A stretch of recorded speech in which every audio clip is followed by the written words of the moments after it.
Three, two, one.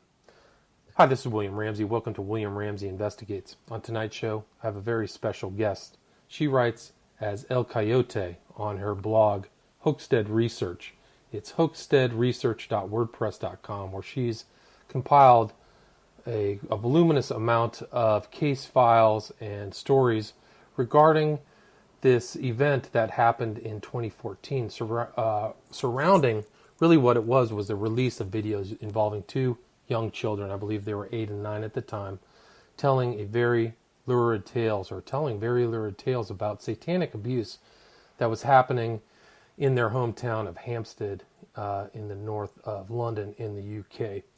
And in my community, at least the people who do a lot of research, this story really went white hot. Everybody was watching it, trying to ascertain what the truth of the matter was. And tonight we're going to talk with El Coyote. Her first name is Karen.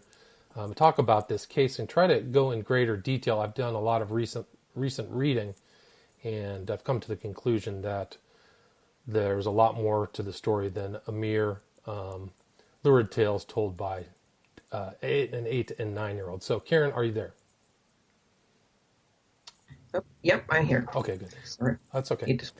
Thanks for agreeing to the interview. I appreciate it. So, maybe what we can do is talk a little bit about yourself and how you became interested in this topic, and then we can just go through the background of how this notion of the Hampstead Satanic cult kind of burned through the internet back in 2014. Sure. Just briefly about myself. I'm a former social worker. I used to work with adult survivors of child sexual abuse. That was my primary focus. So I came into this knowing a fair bit about the effects and the prevalence of child sexual abuse and what a terrible thing it can be. And when I first became alerted to the hoax, what I later would learn was a hoax, basically my sister and I were middle-aged ladies and had started a blog together. And she lived in London at that time and had attended an art show. One of her friends had some pieces in that show. One of the pieces which did not actually belong to her friend, but which belonged to another artist, showed a baby suspended by its umbilical cord and crying. And it was knitted out of wire, which was kind of weird and kind of creepy, but also interesting. Not sure I'd want it in my living room, but anyway. So we didn't think about this too much. This was back in 2012. In 2015 rather, in February, we began to notice that particular post, which had sort of sunk without a trace as far as we knew, had suddenly begun receiving hundreds and thousands of hits, which was unprecedented for us. We were just a tiny little blog, with a tiny little niche audience of some friends. And all of a sudden, the thing blew up, and we had no idea why. So we went looking to find out who was looking at it, and came up with a couple of blog sites. One was the David Icke Forum, and the other was a blog called Anger Fan, which apparently is run by two ladies from the south of Scotland, but we didn't know that at the time. And we began to look into some of the things that these people seemed to believe, which included stuff like, the world being run by shape-shifting lizards and all sorts of things, which we at the time thought was hilarious. We had no idea that this world existed. It was just, what is this? This is crazy. Right. Uh-huh. And so we probably ill-advisedly wrote a blog post called what was it? Thank you, reptilian overlords. That's what it was. In which we basically thanked them for the for all the extra hits on our blog, because it was a real ego booster. And that's when the death threats started. and we started getting death threats and phone calls and all sorts of things. So I became very interested in what exactly this was all about. And went and looked at some of the stuff that was coming out and looked at the videos and went, those kids weren't abused. Like children, I know what children look and sound like when they've been sexually abused, and that was not it. And so began looking into it more closely. And then in mid-March 2015, Mrs. Justice Poffley, the family court high court judge in London, released her judgment, and it suddenly all became clear what had happened. Gotcha. And at that point, we began sort of meeting other people online who had come to the same conclusion that we had. And at some point, another person, not myself, started the blog and began, posting all sorts of stuff. They were feeling kind of burned out. She was, she had kind of, had her run with that after about 4 months, because she was posting something like, 10 or 15 posts a day, which was just crazy, and so I took over, and that's how I sort of inherited the blog at that point. Gotcha. So basically it was a very strange kind of organic process, but it was an interesting trip. And since then I've really honed some research skills. And the blog is a constant work in progress. You've done some recent posts. I mean, even though this kind of thing went really white hot back in early 2015, there's still stories and still ramifications and kind of effects of the original kind of claims are still kind of happening even to the present. Yeah, exactly. Most recently was the trial of Sabine McNeill. It was a very big deal. It happened in November and December of 2018, and I attended that and took notes throughout and basically, published day-to-day coverage of the trial, which was very, very... And that was in London, correct? Yeah, that was in London. Yeah. So maybe what we can do for the listeners that haven't heard of this, what's known as the Hampstead Satanic cult story, maybe we can go in detail. Really, the crux of it, or where the core was, these videos that were leaked online, and really people, including myself, really kind of, I think there were 16 in total. They were compiled together, and they were in regards to a court case involving some of these principals who I should probably mention. The one is Ella Gariva Draper. She is a Russian woman, and she was in a custody battle with her ex-husband. About the husband's name, because it's under a court restriction. Sorry about that. I apologize. I'll edit that out. I apologize. No. Well, let's not use any. Let's just use first. Are we allowed to use first names? Can we call him just the dad the or dad. the father? Perfect. Yeah. The dad. I definitely do not want to step on any court rulings in the UK. I apologize. Yeah. But we're allowed to use her name, though, right? Oh, yeah. Okay, so her name's Ella. She had a relationship at that time, back in 2014, with a guy by the name of Abraham Christie, also known as Mr. Hemp. And so these videos were taken, and my understanding is that they were leaked to the public by Sabine McNeill. Is that correct? Yes, they were. Yeah.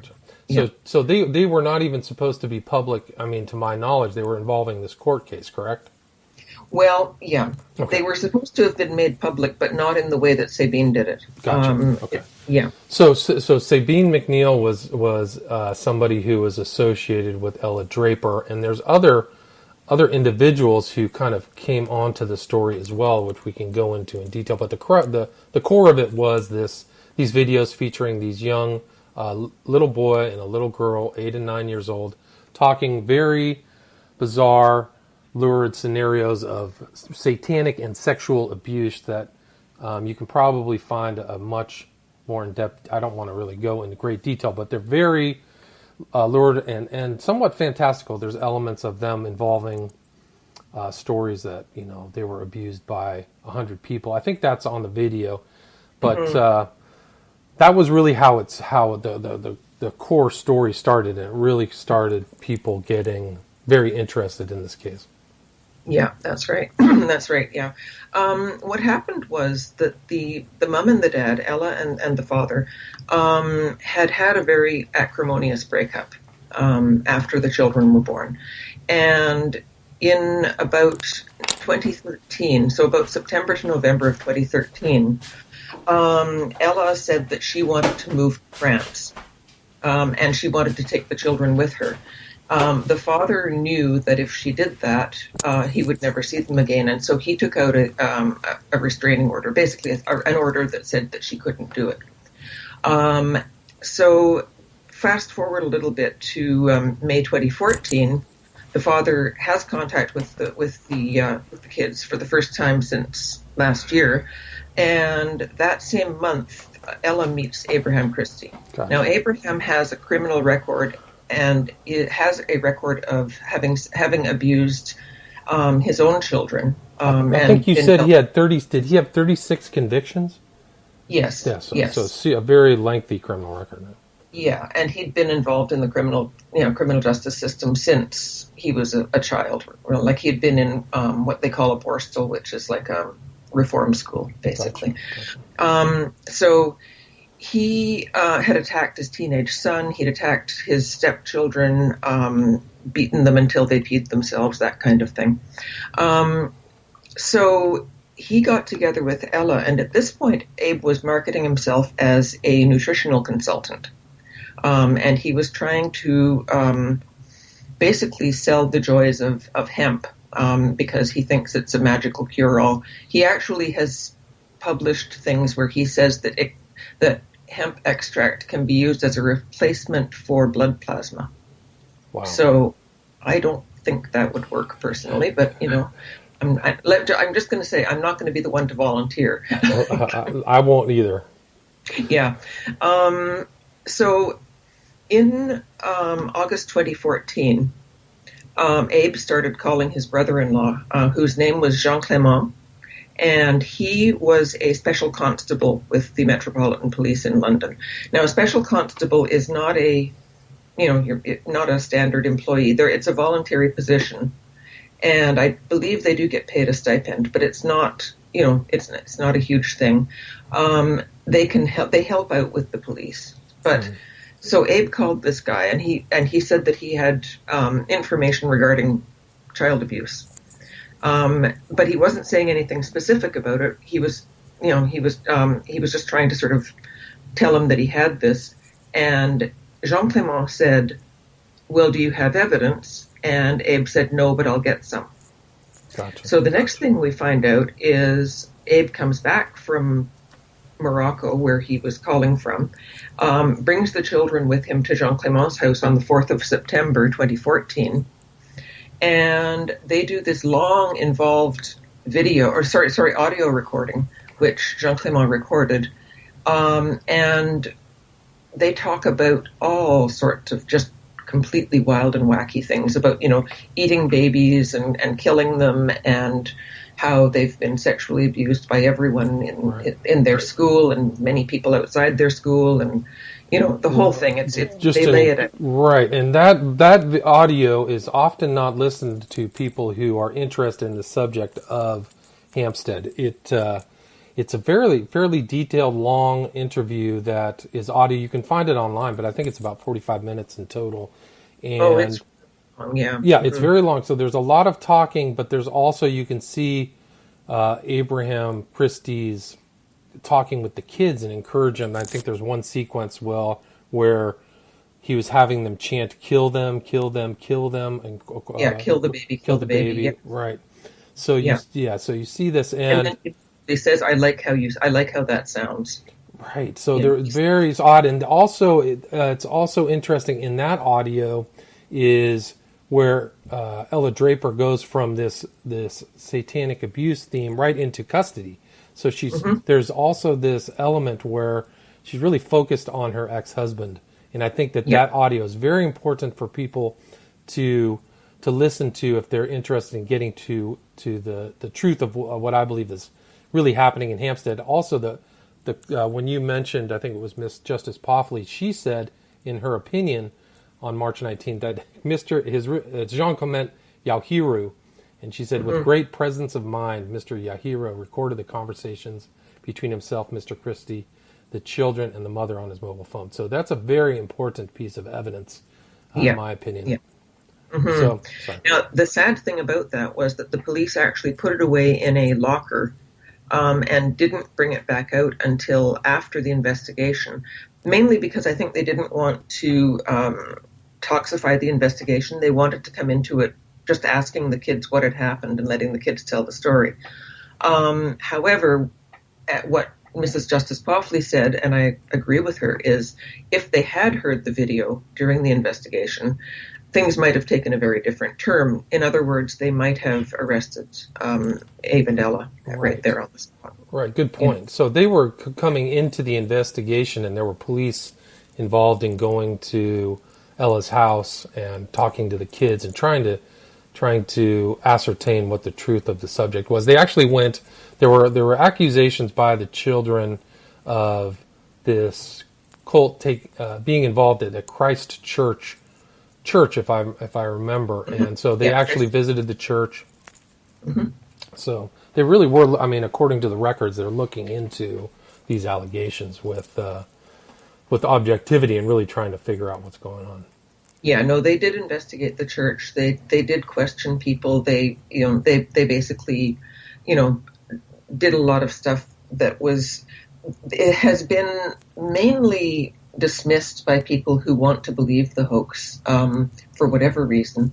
And, so there was actually an investigation. It mainly focused on what the children were saying. And then they would go out and check to see if what they were saying could be verified. The one piece of evidence that I thought was interesting was that they took the children on a drive round to try to find their father's house, which they claimed they knew where it was. It later transpired, we only found out about 2 years after the story first came to light, that Abraham and Ella had taken the children out the night before to try and coach them. Wow. Yeah. Yeah. And in the taxi, Abe said to the driver, she's a baby killer. And then he said to the little girl, what do you do after you kill babies?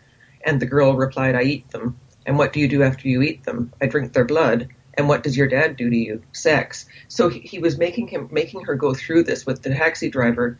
The taxi driver said the girl seemed really distressed and was crying. And so he called the police to say, look, I don't know what the hell's going on here, but you need to know about this. Wow. And, so that's another third-party objective witness to these strange things. So this Jean Clement saw that, the taxi driver, but on the opposite side, there's no real corroboration between the tales of Abraham Christie, Draper, and the children. There's nobody's ever said anything that, and you can see some of these other real child trafficking conspiracies like the Franklin cover-up, or even what's happening with Jeffrey Epstein, is there's multiple parties, multiple people who said they were victimized. But in this case, that's an important thing to note, is that there is not anybody other than the children making these allegations, or that made the allegations. Yeah. The social services did actually go round. We heard during the trial that the social services went round to various households and spoke to the children there to make sure that they were okay, because they had to do that, right? And all of the children expressed complete outrage and distress that their friend had been saying this about them. Now, they wouldn't have understood, of course, that their friend, that the children had been, forced to say this stuff. Right. But so they couldn't understand why the two kids had turned on them, right. And what was going on. And they said, no, absolutely, we're not being abused. One of the children actually made a statement at the end of the trial. She not in person. She wrote something, and the judge read it aloud, discussing how it had affected her and how she was constantly afraid of Abraham Christie. Wow. And afraid that he was going to come and kill her. Right, and there was elements you can see in the original videos that the children do have marks on their face. I think it was the young girl had like a mark. Oh, very much. Yeah. So there's not merely just emotional scarring or traumatization, but actual physical abuse. The children, I believe, said he would hit them with spoons, that there was water torture or something like that, where they would pour water on the children. So these were not these videos were made in a hyper coercive environment, in my opinion. Yeah. They used to get them up out of bed in the middle of the night and interrupt their sleep to interrogate them. The children both talked about how Abe would hold his hands over their mouths so that they couldn't breathe. They threatened to bury the little girl alive in the desert if she didn't do what they said. They kicked her very, very hard as she said, in the front privates. And, she was in extreme pain. And various other things. Like, it was the litany of torture. It was the spoons, by the way, the mark on the little girl's chin actually comes from Abraham having heated the spoon on the stove and pressed it into her chin. That came out during the trial. Wow, that's incredible. Also, the children had metabolites for THC, which means that he wasn't giving them just purely neutral hemp something. He was clearly, they were being subjected to some type of exposure to marijuana. Yeah. So that's also very inappropriate. And there were other statements by the kids that Ella Draper was less than a great mother. They were hungry at school, and there were other things like that. If my memory serves me about the thing. So yeah, there's a lot of problems going with that. And what's interesting in their accusations too is that the supposed cult, also involved social workers and Kafkas.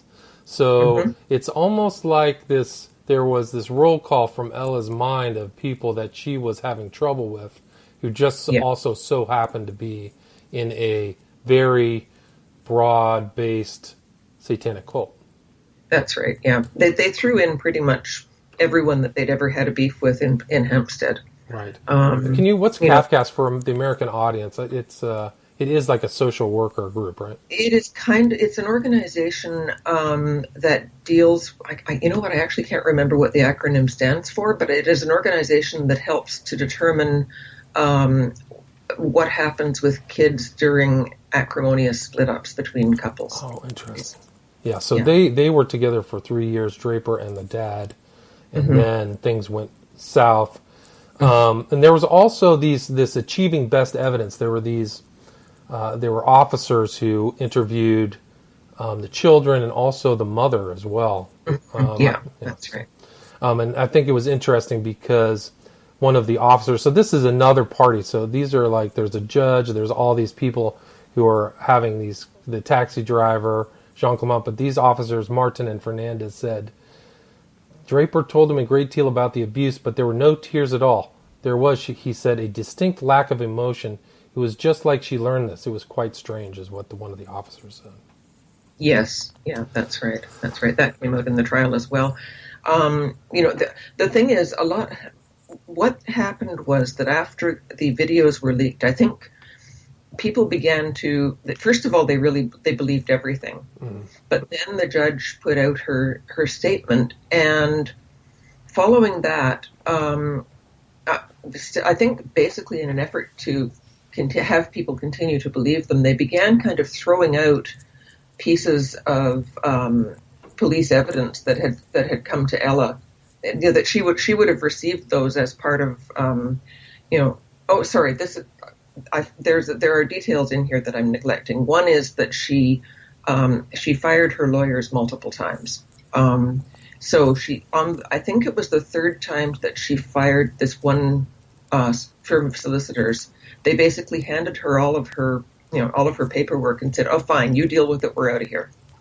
Wow. Which is inappropriate because it wound up giving her all of the police documents and everything that had occurred. And what it meant was that she had access to material that ought not to have been put out into the public sphere, which she then shared with Sabine McNeil, and Sabine McNeil put out. I see. And she was, I think in this last court hearing that involved Paul she was absent from court, correct? So she didn't even show up to defend herself. She'd already taken off for Spain by then. Yeah, she'd run out. What happened was that the police showed up at their door to talk to them about having released the videos, because that's kind of a no-no. Children, the basic bottom line about the videos is children, in any case, I'm sure it's the same in the United States as it is here, they are meant to have anonymity within the judicial system, correct, because they're children and they don't have the capacity to cope with giving permission to have their images shown or whatever. So when they started doing this, when they started putting out the videos, the police rather came to visit Ella, and they also went to visit Sabine. both of them had received advance notice that this was going to happen, and they basically fled. Sabine ran off to Germany, and Ella ran to Spain. Like they literally jumped out of a window, according to... They literally did, yeah. Yes. I think there's actually audio somewhere around there, if my memory serves me correct. There's audio of the whole thing where they're like jumping out the window. It's crazy. Yep. How did Sabine MacNeil become involved in this whole situation? It's interesting. Sabine MacNeil has been involved in a number of very dodgy cases in the past. Mainly cases about child custody and child access. This was going to be her big one. And in the past, she had always been involved in, like the other cases that she'd been involved with, many of them had been about parents who had abused their children but wanted to keep them. And Sabine always came in on the side of the parents. That was just her thing. So when she ran into Ella, we're not quite sure exactly how they met, but she says that they met in the fall of 2014. So it would have been during the time when Ella was in court trying to get the children back from police custody because they'd been taken into protective custody. Right, they were in foster care for some time. Yeah, they were in foster care. Yeah, and Ella kept basically trying to pump everyone she knew for information and was able to identify foster carers. So they had to keep being switched around from one to the next. That was another. Oh my gosh, that's terrible. Which is really so uncaring about the children. If you care about your kids, you want them to be, in a stable situation. You don't want them to be running for their lives all the time. One of the saddest things that I came across reading through the court cases is they're interviewing the young girl, and she's asking them, "Can I stay with my foster parents till I'm 14?"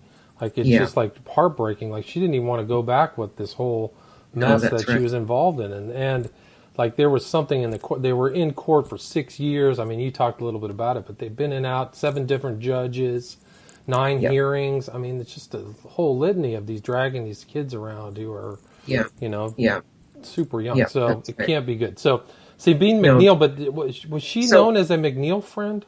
The term is a Mackenzie friend. Mackenzie, sorry. Yeah, that's okay. I don't know if they actually have those in the U.S., but here it's basically a person who is permitted to sit with a litigant in person in court. Now, litigant in person is a fancy word for someone who's representing themselves and doesn't have a lawyer. So she was able to sit with Ella in court and provide, sort of information and stuff. She didn't actually fulfill that role. Her colleague, Belinda Mackenzie, which has nothing to do with the term Mackenzie friend, by the way, it's just coincidental. But her friend Belinda Mackenzie was sort of the official Mackenzie friend. What Sabine was doing was running blogs and doing investigations in the background and kind of being her, private investigator, I guess, and helping her get this, the publication of the videos set up. There was a plan in place from the very beginning to release the videos. There are reasons that we can suspect that might have been the case. We don't 100% know for sure. But it seems as though they were planning to use the videos. Abraham had this bizarre idea. As I said, he had some very strange ideas about the nature of hemp. And one of them was that it could be used to overcome the effects of trauma-based mind control, as he called it. And so he wanted to basically have these children be like his sort of walking testimonial for how kids can get over the effects of trauma-based mind control. Wow. And so I believe at the time, their original plan was to release the videos one at a time to get people excited about this idea that these children had been, that had been abused in this way, but that they were recovering and they were doing so well, and it was all because of the miracle of hemp. That's my suspicion at the moment. As I say, it's always a work in progress because we're constantly finding out new things about that makes perfect sense because as you and I talked about, I was familiar with the case of the Hampstead and Abraham and Ella because they were on the Ed Opperman report. So Yeah. that was, I believe, late 2015, December 2015, after everything had happened. And during the whole interview, it was so very strange because everything kept being turned towards hemp. Like Ed is Yes. trying to get to the details of the situation, and Ella Draper kind of fell in the background, and Abraham took over, and everything was hemp. And then, after that was published on December 22nd, 2015, in a very rare kind of disclaimer, Ed wrote something on the YouTube and basically said that somebody affiliated, or them themselves, Abraham and Ella, were involved in faking comments on the YouTube channel. And really? yeah, so I'll read the whole disclaimer. Since the original recording of this, and this is Ed Opperman. Since the original recording of this interview, I've come to the conclusion that these guests are far less than credible. In fact, due to their behavior, I chose not to broadcast this interview on the 19 stations that carry the Opperman report, or place it into archives on the usual podcast sites that carry the show. I only left up the YouTube recording of the show in order to maintain a record of the interview, not to promote its content or the agenda of the guests. Based upon my observation and analysis of the YouTube analytics, I have concluded that the majority of traffic and comments to this YouTube upload is artificial. I have concluded that it is the guests that are responsible for the majority of views and comments on both sides of the trolling comments. Mm-hmm. Yeah, that doesn't surprise me. Yeah, he would comment with about a gazillion different socks, which is not an uncommon thing for people to do on YouTube. I get accused of it. I only have one YouTube account, which I think makes me like a dinosaur or something. I have two, so you're a rarity only to have one. Most people have a backup one. And it was so that was 2015, and I mean maybe going back after what you mentioned is the Poffley decision on March 19th, which people can read at Karen's website, which is hoaxsteadresearch.wordpress.com. Ella doubled down 2 days later and did a public YouTube statement and just named a whole bunch of names and really implicated people in a very bold manner. Yes, that's right. And an interesting thing about that, she claimed that the children had given her those names. That basically they had somehow been able to remember the names, addresses, phone numbers, email addresses, workplaces, and the names of the nannies and their email and phone contacts. Right, very detailed information for an 8 and 9 year old, right? So where that information actually came from, in school, I don't know if you have children or not, but in school, often there will be like a class mom who kind of takes over organizing things and making sure that everyone has everyone else's phone numbers. So this was one of those lists where every year someone would take charge of getting the names, phone numbers, and so forth, so that if you wanted to arrange a play date with a kid, or, if you wanted to, maybe you couldn't make it to school on time and you wanted so-and-so's nanny to pick your child up instead, you could do that. You could contact them and say. So they knew, the parents, as soon as the parents saw these lists, they knew exactly what they were because it contained the same mistakes as the previous year's published lists. Wow, that's incredible. So the so-called testimony of the kids replicated the exact mistakes of earlier lists. So that's right. But the ramifications of her statements were very serious because these were named names, and people actually, the hysteria that still surrounds this case, these people were implicated in something without any corroborating information. Well, and they had no idea what was going on until February of 2015 either. They didn't know any of this. The police didn't tell them, I think probably because they thought it was just, part of a case and it was not, it was never going to go any further. But once it was out there, the parents had to be brought into a meeting and have it explained to them that this had all happened and that they had been named and their children had been named. Now, some of their children, I have come to know some of the parents over the years that I've been running the blog because I'd get thank you notes and stuff and would respond to those. And so, so I know maybe 6 or 7, I guess, of the parents. So from what they have told me, their kids had begun receiving emails from people proposing to the parents that they set them up for a date with these kids because Abe and Ella had the children claim that these kids liked sex. Wow, that's crazy. So they had like predators, pedophile predators. They had predators. Yeah, wow, they were. That's incredible. Children predators. Yeah, so and they would be opening their own children to the same sort of predators too. I mean, let's not fool ourselves. This stuff is a pedophile's wet dream basically. Well, that was an interesting point. Is like this is like like people like the stories of the kids would attract pedophiles. Yeah, it's crazy. And when Ella made that statement, she wasn't even in the UK. She was in Spain. Like people don't know her whereabouts. No, that's right. That was the same thing with Ed Opperman's interview. They called and people didn't even know where they were calling from. No, they kept. It was all supposed to be a big secret. It's really not very difficult to work out pretty much where they are. But she and Abraham have actually broken up now. They've split up last year sometime. And he's gone off to Morocco to pretend to be a, I don't know, camel driver or something. I don't know. And I'm not actually being racist when I say that. That's actually what he said he's doing. Wow. But, I mean, he was never charged or anything. They want Ella Draper back in, but back into the UK, correct? But they've never returned them back to take a look at these, to assess what the damage they've done. Yeah, it's a tricky situation.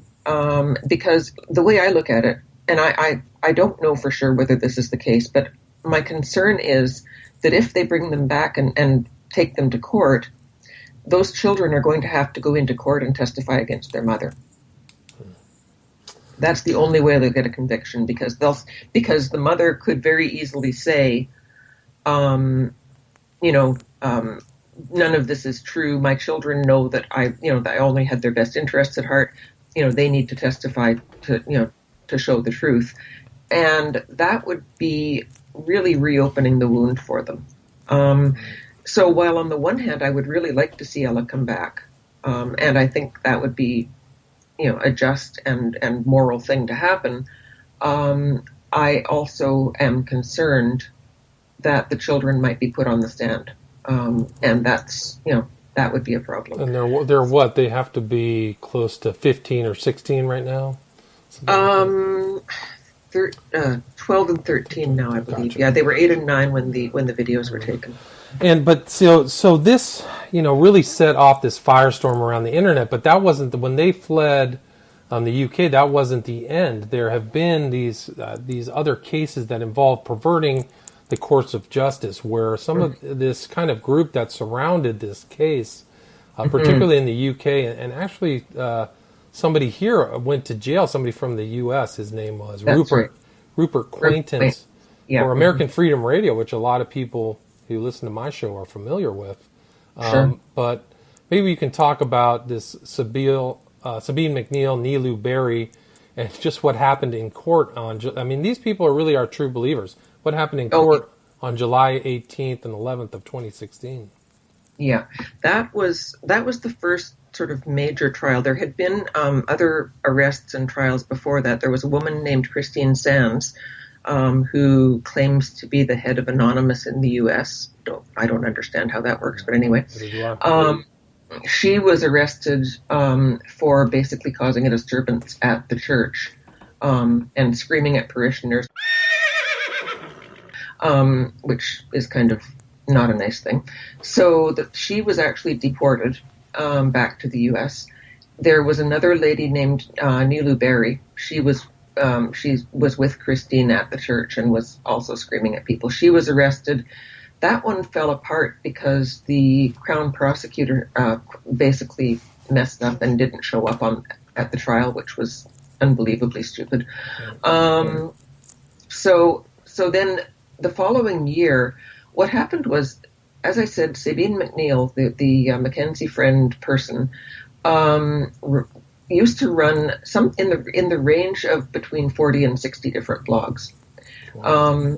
And she, on one of her blogs, she took the witness statements that had been made about Nilu's episode at the church, and she published them online. And so that meant that the witnesses to this thing felt intimidated and were reluctant to testify because they didn't want to come to court knowing that their personal details, their addresses, their phone numbers, everything about them was already online, and that would be used against them, because people became very, very angry about this thing. And especially the true believers, who unfortunately were pretty much sucked into, I think, believing the whole story. So they felt in danger, and some of them decided not to testify. So Sabine and Nilu were both charged with conspiracy to commit witness intimidation, which it turns out the trial was a complete circus from beginning to end, honestly. There were like fights in the public gallery about who got seating. There were, all sorts of skirmishes in the hall about, I don't know, in the U.S. I think you can take photos in court, but I'm not sure. You have to have the permission of the judging. Okay, well, in the UK it's strictly forbidden. Like, you don't even, there's big signs everywhere. It's very wise. Yeah, very wise. It's not a good idea. Yeah. So people were taking photographs of each other in the hall and, all sorts of things like that. So, ultimately what wound up happening was that the case broke down over a couple of procedural details that were not visible to the jury. The judge decided that they have a halftime submissions, basically, where the defense can basically say, I don't think this trial should go on any further because X, Y, and Z. And that actually was accepted by the judge. But at the end of the trial, he imposed restraining orders on both Nilu and Sabine. Right, like 5 years restraining orders. It was a lifetime restraining order. Oh, interesting. Yeah. And neither of them could discuss any of the, and they basically made a list of things that they weren't allowed to discuss, which I can't say because that would be breaching, the court order. But anyhow, they weren't allowed to name certain names and individuals, which of course they went right ahead and did. Wow. Anyway. No, and they were screaming in court, like the circus aspect. Nilu's saying that they're responsible for baby stealing, satanic rituals, and baby killing. And then their attorney jumps in and it says the same thing. So it just was pandemonium in that. Oh, he was screaming at the judge. The judge told him to shut up, and he screamed back, "No, you shut up," which, frankly, I don't think is a wise thing to say to a judge. Yeah. No, you can go to jail. I mean, I think the judge at Worsley, or the guy, said, I should throw you both in jail. Yeah. I sort of have this vision of poor old Worsley at the end of that thing, lying on the floor of his office with a cold cloth on his head. Yeah, probably drinking a big old pint of vodka or something. Who knows? Probably. Yeah. Oh my God, what the hell was I thinking? Yeah. So, but I mean, I think it's an aspect of the hysteria that's surrounding this case, is that these people really believed the narrative put out by Draper, Christie, and the children, and have not buried. And the rationale and the way that they thought, and a lot of people surrounding Hampstead think, is that the resistance is evidence of this broader conspiracy. So this is more evidence that they're conspiring against the original story. Yeah. If you defend yourself, for instance, the fact that I say this probably didn't happen, first of all, means that I'm probably very closely associated with the people who were involved, which is not true. I have met some of them, but I'm not closely associated with them. And secondly, it means that if you respond and say, no, it's not true, that must mean you're guilty. On the other hand, if you don't respond and don't say anything, that also must mean you're guilty. Right, you're covering it up. You don't want to address it. Right. So the rationales that continue this hysteria, and probably other hysterias involving, true crime cases and things like that, they the story hasn't gone away. It's still prevalent. And there's still people around today. You talked about this one guy, Nathan Stoltman, of Lifting the Veil, is still putting out these inquiries into Hampstead and making money off it, his videos. And and there's other ones, Alfred Labram Weber, some other people on YouTube really are continuing to to stoke the flames or feed the fire Yeah. of the story. Yeah, they are. Since Sabine's trials. Sabine got 9 years in prison. Oh, I didn't know that. Yeah, she got 9 years. That was a landmark, and the judge's remarks about that were scathing. Basically, when was this case? This was not the 2016. No, what was it? The 2016. No, this was in 2018. 2018. This started it on the 19th of November and finished in mid-December. I think it was at the 18th. I'm not sure of the exact date. And then the sentence came down in January on the 9th. Gotcha. Yeah, and it was basically she had been charged with 4 counts of stalking of 4 different families, and then of another 17 counts of violating the restraining order, which had been put down by Justice Poffley. So, sorry, not Justice Poffley. Sorry, of Judge Worsley. Yeah, yeah.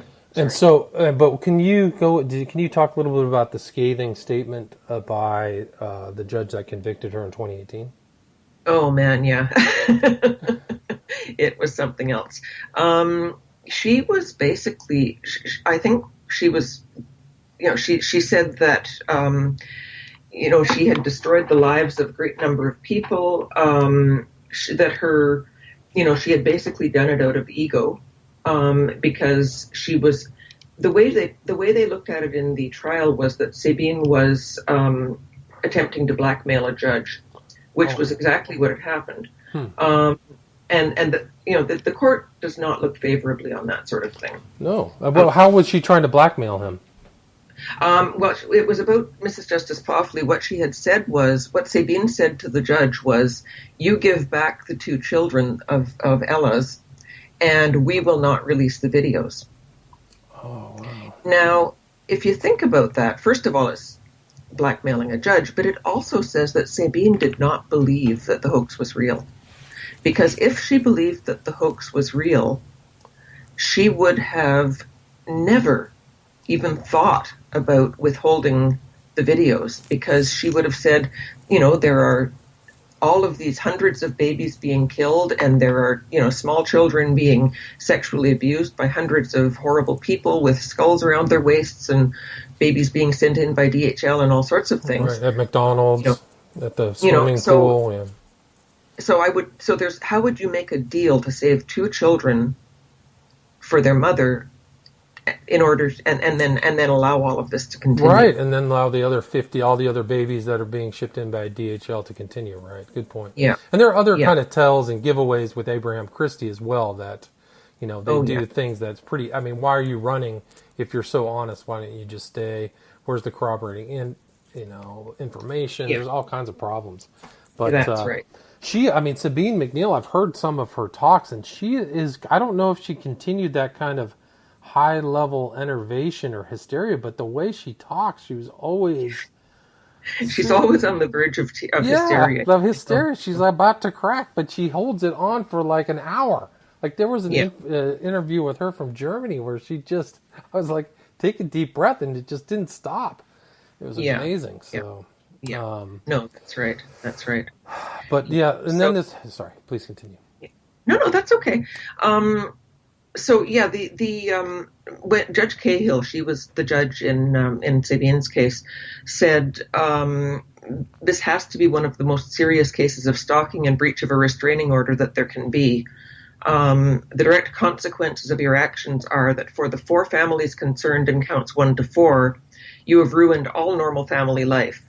Their children have been unable to attend school normally and are either homeschooled or have to carry tracking devices and alarms. The families have escape routes planned in case of attack. Mothers have slept on the floors of their children's bedrooms to protect them. They've had to move home. They've had businesses ruined as a result of being unable to have an online profile. And as if that's not bad enough, for the children, they will never, as things stand at the moment, be able to go online and put their own names in without seeing the vile filth that you have peddled over a period of years. Now, that is just the beginning of her statement. It goes on, but that gives you a general sense of what she had warning after warning. She just continued posting anyway on her many, many blogs. And when she couldn't go on her blogs, because she'd basically been put on bail and told that a condition of bail was that she couldn't go on the blogs. Once that happened, she, as they say, kind of went analog and went to a meeting of the Church of England where they were addressing issues of child sexual abuse within the church, and began handing out leaflets to people there to try and get the church in Hampstead investigated, which she had very specifically been told she could not do. Yeah, so she's in jail probably. I guess Rupert Quaintance just got out. I think he went to jail for. He was only in for 4.5 months.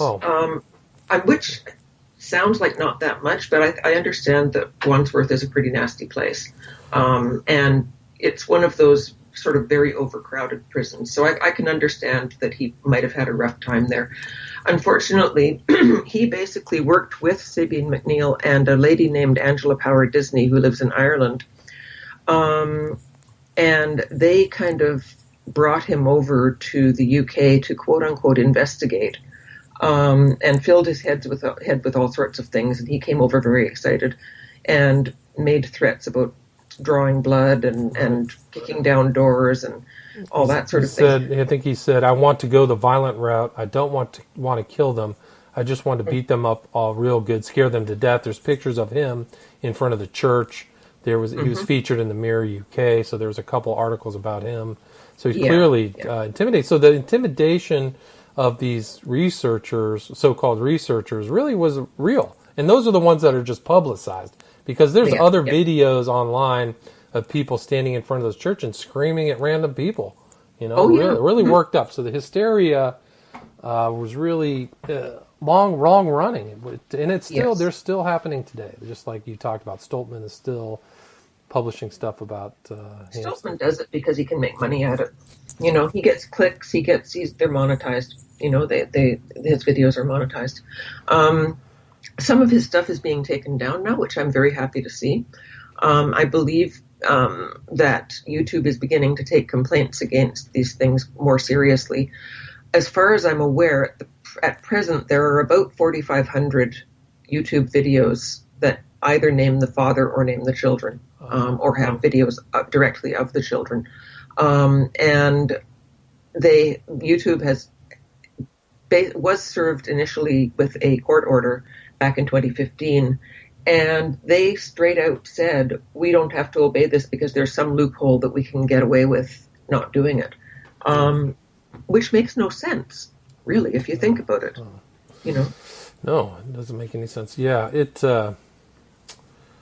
still around. I mean, Stoltman, I think he just you published something, I think that was posted on Twitter March 9th, So he's getting videos removed, things like that. But why do you think that? Do you think that Abraham or Ella keyed into, like, they knew or anticipated that their story would really explode to the size that it came? They did. I think what happened was, originally we thought that they had planned it with Belinda Mackenzie and Sabine McNeill. Given what we learned at the trial, I'm currently actually in the process of revising the Hampstead timeline, because it seems now that the planning was done, but it was not done with those people. It was actually done with a person named Brian Garish, who runs UK Column, which is kind of, I want to say it's kind of like Alex Jones Light.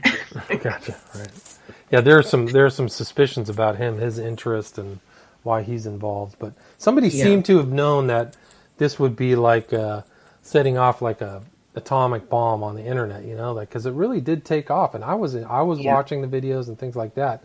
It was interesting because when you look at the timeline too, you see that. And one of the things we talked about in the intro is that they just discovered this massive satanic conspiracy involving the dad and all these other people 4 weeks from when the videos were published. So that to me is very telling. Like, there was no hint of all these other court cases and all the other filing in front of the 7 judges, and then all of a sudden this very vivid story pops up. I think that Yeah, there's no context for it at all. It yeah. just kind of came up on the internet. Yeah, and it was billed at the time as these children were, victims of satanic sexual abuse. Now, if it's interesting, I don't recommend going to listen to the videos because A, they're distressing, and B, I think it's an abuse of the children to, that they even exist. But it is interesting that in none of the videos do they ever use the word satanic. Yeah, good point. Yeah, they actually, at one point, it's pretty clear that they've been told, someone has told these kids that what they're talking about is a cult. But the little girl kind of goes, this culture. And then she sort of looks a bit confused, like, right. Is that the right word? Right. But the thing is, if you belong to a cult, any person who has ever belonged to a cult, and you go and look at the literature, they never refer to it as a cult because they don't think it is a cult. Good you point. have to convince that it's one. Point. Well, the other thing is telling about the interviews and the videos is they're not knowledgeable about sexual behavior at all in those. No. There's all kinds of they say they're having it, but the way they talk about it, they clearly they're not describing real events to me. So that was, and they both retracted under, when Abraham wasn't around, and I can't remember who was the guy who was interviewing. I thought he was doing a great job, but at a certain point they said, we were told they made it all up, and Abraham was swearing at the girl and all kinds of horrible stuff. Oh yeah. No, it's very nasty. One of the things, though, one of the big things that people get very excited about is the medical report. Right. And the doctor who did the medical report is named Deborah Hoax. I don't want to cast any aspersions on her professional qualifications, but I will say that in the judgment, the Poffley judgment, Justice Poffley comes as close as she possibly can to saying you're an idiot. And Hodes did change her mind, and then she had a meeting with her friends, and let me update this, and then let me update my findings. So and then she described there's clinical significance as a possible normal variant. So she went from yes, and that is a linchpin that the people who believe that the abuses are happening are are found. Well, one thing. Yeah, another thing that doesn't come out in the actual medical report, and that we heard about during the trial, was that Dr. Hodes had a 2-hour consultation with Ella right before she decided to do the second examination. Wow, that's incredible. That is not supposed to happen. The doctor is supposed to go in there, see what she sees, come back and report it neutrally, and just and then. Sort of without having any contact with the parent, either parent, who can influence her decision in either way, and that is why she went back to look for a sign, which in fact, what not to get too technical here, but the idea of looking for the sign of reflex anal dilatation, which is called RAD, that is actually a sign that has been discounted in other cases. There was a very famous case in the UK, probably about 20 years ago, I guess, where that was used as a sign of child sexual abuse, and it was used to excuse the mass airlifting, I guess, of children out of their homes where they had never been abused, and they later went on to sue the people who had taken them out because they said nothing had ever happened to them, and they'd been subjected to all sorts of horrible experiences because the doctor was convinced that RAD was a thing. That was happening. Gotcha. And I think that there was something in the case files where it said, there's variance in different tests. It didn't seem like it was 100% right. So and so. Yeah, you see this kind of culture of hysteria around Hampstead still continuing to this day. What do you anticipate, for the future of Hampstead? Will it just go away? Will people still reference it? I think it's going to be one of those things that kind of lingers on the periphery, if you like. I don't think it's ever going to completely go away, unfortunately.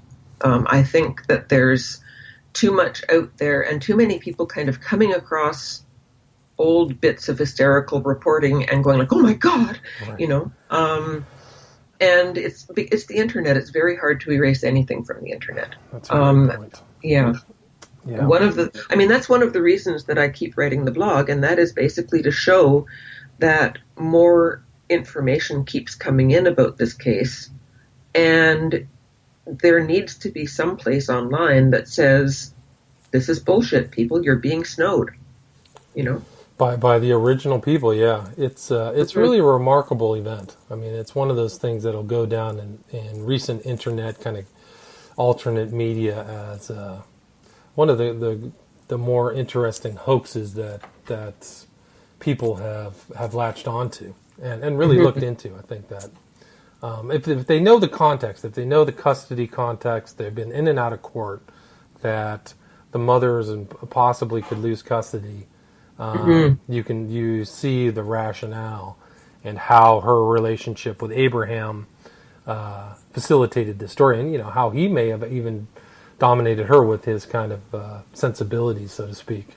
That but the stories themselves are way too lurid and they're not factual, and so that's really the problem. Yeah. Exactly. I mean, they said there were 800 victims. I mean, if you look at this, like one of the statements, so are you going to pick and choose the statements of the kids? I mean, it said, like, what did they say? How many skulls do you wear when she's dancing? 20. So how many adults are involved then? 400 plus. 450. How many skulls do 20? Do the math, and I mean, it's just like, come on. You're saying that the entire city of Hampstead is just one big satanic cult? It's, it's hard. That's hard. Without any other thing. There were so many things, like, for instance, that they were storing the skulls in the church in shallow drawers. First of all, skulls don't fit in shallow drawers, even if they're baby skulls. Like, it's just ridiculous, some of the stuff. The math just doesn't work out. Yeah. The other thing is that there was actually, we were talking about Stoltman a little while ago. He actually did a live interview with Ella, and he reported that she said that for background, she had accused her first husband and her first son, her oldest son, who was from the first husband, of having been participants in this cult.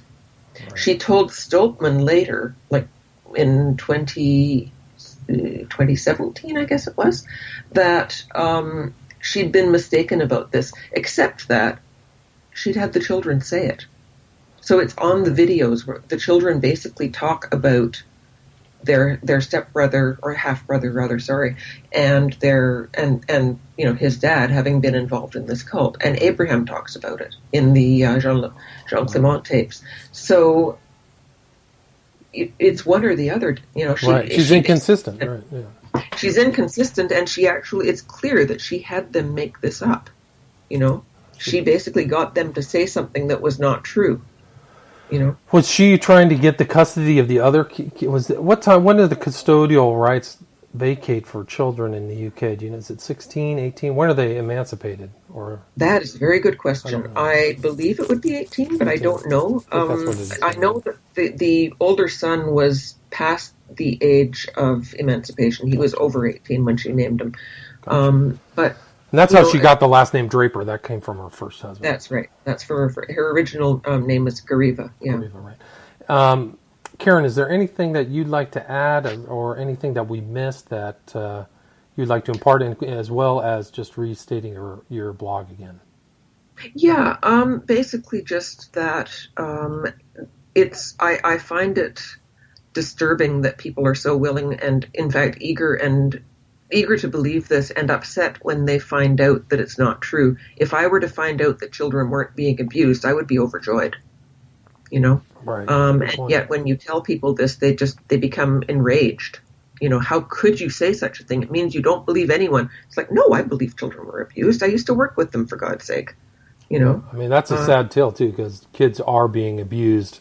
They are. She just sucked up all this court time that could have been used for real court cases. Time.